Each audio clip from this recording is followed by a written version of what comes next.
Good morning, ladies and gentlemen, and welcome to the show. Today is the 2nd of August, 2019. It's a Friday, and I'm going to tell you what, these markets now are following a logical progression of events. And the trade negotiations are at the center and core of the events that's happening and unfolding right now, but things are going to intensify and increase in this, and it's going to continue to follow this logical progression. Right now, the U.S. Treasury market's a $100 trillion market. It's an enormous market. And to move it as much as they've moved it shows the amount of liquidity that came in. It's absolutely astounding. Money is searching for a home, and most of it's right now, it's getting scared and it's moving around in the system faster and faster, but it's following a logical progression. They're scared. Now, with the stock market, there's been a lot of technical selling. We're going to take a look at the stock market in a minute, but there's been a lot of technical selling, but it hasn't extended down to the fundamentals yet. It hasn't really become... It's going to. It's going to. We're looking at something that could extend from the technicals back into the fundamentals pretty soon, and we could be looking at some big drops in the stock market. And that money's going to continue to move into from out of equities and out of the stock market and into the treasuries. This logical progression. But then what's going to happen is when the stock market falls off in this logical progression, they're going to prop it back up. The Federal Reserve has not went to monetary easing yet. They have not went to stimulus measures yet. Cutting interest rates is not stimulus measures. They're going to feel in the next month or two, what's coming is they're going to feel the necessity to cut 50 basis points. This is what we're going to see, I think, next is a 50 basis point cut in the federal funds rate. This is part of the logical progression I see coming. And, you know, it's going to be a little ways out before it extends, not just in the technicals, but I see sometime, not too distant future, possibly later this fall, maybe October, I see it extending from not just the technicals, but the stock market actually starting to roll over big time. And that's when the fireworks are going to begin, because the Brexit is going to start to hit home. The German economy is going to start to hit home. The Chinese economy is going to start to hit home. Lowering these interest rates is going to possibly keep the housing bubbles in Australia, Canada. Of course, the Canadians are not lowering their rate, but America lowering their rate puts pressure on all the other central banks, and they're in turn, these other central banks are putting pressure on the American central bank, the Federal Reserve, to lower rates as well. So the European Union is a mess. They're going into monetary stimulus, and what's happening is the central banks are starting to switch positions, but they haven't in the United States. They haven't done anything yet. So this movement is into bonds in this logical progression. But later, they're going to have to come out of the bonds. They're going to be forced out when the Fed actually starts to massive amounts of stimulus measures. This is going to force them out of the bonds, and then in this logical progression, what's the last place that they can go? It's a place where they haven't been going. It is into asset classes that are not really moving yet. Gold, silver, and cryptocurrencies. This is in the logical progression. That's where this bond money that's been moving the bond market in this logical progression ultimately is going to end. This is where this game's going to end. It's like shuffling seats. It's like moving from one seat to another seat, but we know what seat they're going to end up in the end, you know. I mean, first they're sitting up in the balcony, then they're sitting down on the floor of the stadium, but we know exactly what seat they're going to come to. The seat's reserved for them. It's got their name on it, investor's name on it, and it's called gold, silver, and cryptocurrencies. But here's the problem. When they come into these gold, silver, and cryptocurrency markets, this voluminous amounts of money, they're going to break the silver market. They're not going to break the gold market. They're not going to break the Bitcoin market. They're going to break the silver market. And right now, what do we see with silver? We see the gold to silver ratio actually becoming more extreme. Heading toward 100 to 1. You know? Seeing silver drop in price. It's almost down to $15. Gold is starting to take a little tiny bit, but I wouldn't say gold's really going anywhere yet either. But this logical progression, when it hits, it's going to hit just as hard as what we seen in the bond market yesterday. Okay, so let's get the market started. Let's open up the charts right here, and let's take a look. Silver price today.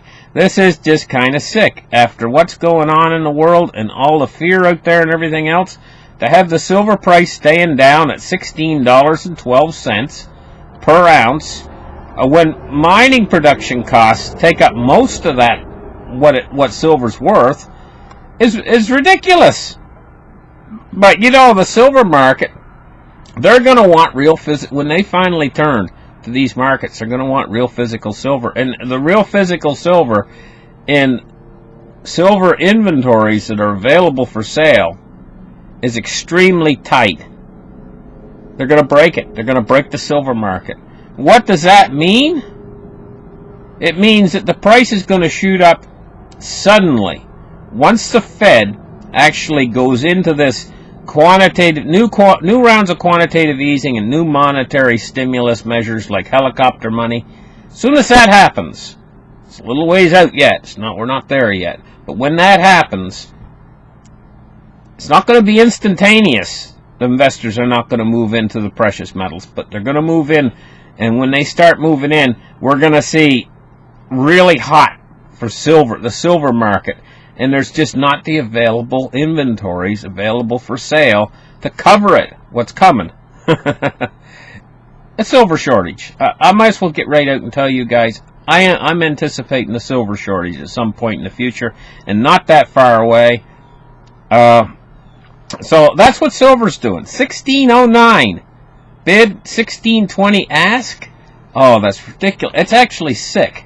Let's take a look at gold price today. Where's my gold chart? It's pushed on gold. There we go. 1437. So see, gold is made an advance, and it's kind of holding it some. It's lost $7.50 today, but it's still holding somewhat.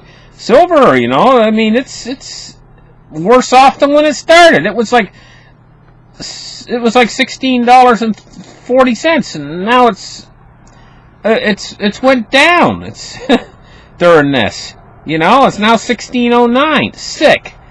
Let's take a look now at cryptocurrencies. Now I'm going to refresh the page and see which way this is moving, but it looks like 285.3 billion right now. Let's just refresh the page. 285 billion, so it's moving up. Cryptocurrencies moving up this morning. 66% Bitcoin dominance. I don't like to see the Bitcoin dominance quite that high. It's very high, but it's possibly going to go a lot higher, because when they finally move into gold, silver, and cryptocurrencies,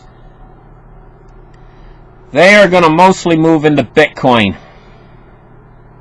So in the short term, in the next year, the Bitcoin dominance could actually increase. You could see it go as high as 80%.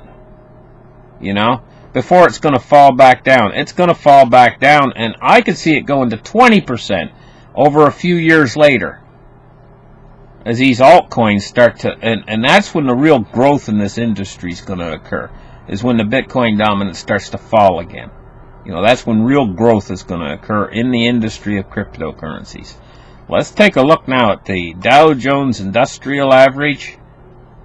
And I guess it started for today. Let's see. Let me refresh the page. It's down 105 points. Starting to stabilize, but it's mostly all just technical selling. I wouldn't be surprised to see it start to bounce back again, you know. The real trouble hasn't hit yet. You know, that's You know, and it takes a lot to rattle this market right now. I'm going to tell you, it takes a lot to rattle the market. Let's take a look now at crude oil. These Trump tariffs, you know, an extra $300 billion worth of goods he's going to slap tariffs on. That's basically everything from China. 10%? Well, I'm going to tell you what. They take 10%, put it on, right? The retailers out there are going to add an extra 5% of their own. Higher price for you. They don't care. They're just going to pass the price on to the consumer. So they're going to make it about 15%. That way they can make a little cut themselves. You know, 10% the actual tariff price, and then they'll raise the price of goods 15%. I mean, if everybody's doing it, if every store's doing it, okay, this will give them a chance to raise it 15, maybe even 20%. If everybody's raising price, might as well raise them a little. If you're going to raise them a little, might as well raise them a lot. You know, pop the prices up 20%. Now, you think they're going to be going down the aisle and marking up all those goods 20% higher that are made from China, and they're not going to touch the other goods that aren't made from China? If they're just going to go down the aisle, they're going to mark everything up 20%. That's what they're going to do on all retail goods. I can see this coming. Now, if war breaks out, if traffic in oil breaks out where the tankers can't get through, we see gas prices double. This will affect all petroleum products. Anything that's made with petroleum, also anything. We're talking, you go in the store, you want to buy a can of paint. Look for an extra, a double in price, you know, on everything. You want some petroleum jelly. You know, you go to the drugstore, you want some petroleum jelly. Look for it to be double the price. Everything across the board is just going to go up. This is consumer inflation. It's finally going to start to hit. These trade wars are going to help bring us there, you know. At the same time, what about wages and stuff? Very little growth in the wages to keep up with consumer inflation. So it's going to put a tightening, a restricting and tightening, and a squeeze. They're going to squeeze the little guy. Keep squeezing. And then when the little guy starts to get mad at being squeezed, then they're going to offer them goodies from the government, you know. Tax rebates and all this helicopter money. But with the helicopter money comes control. And the governments need to maintain this control.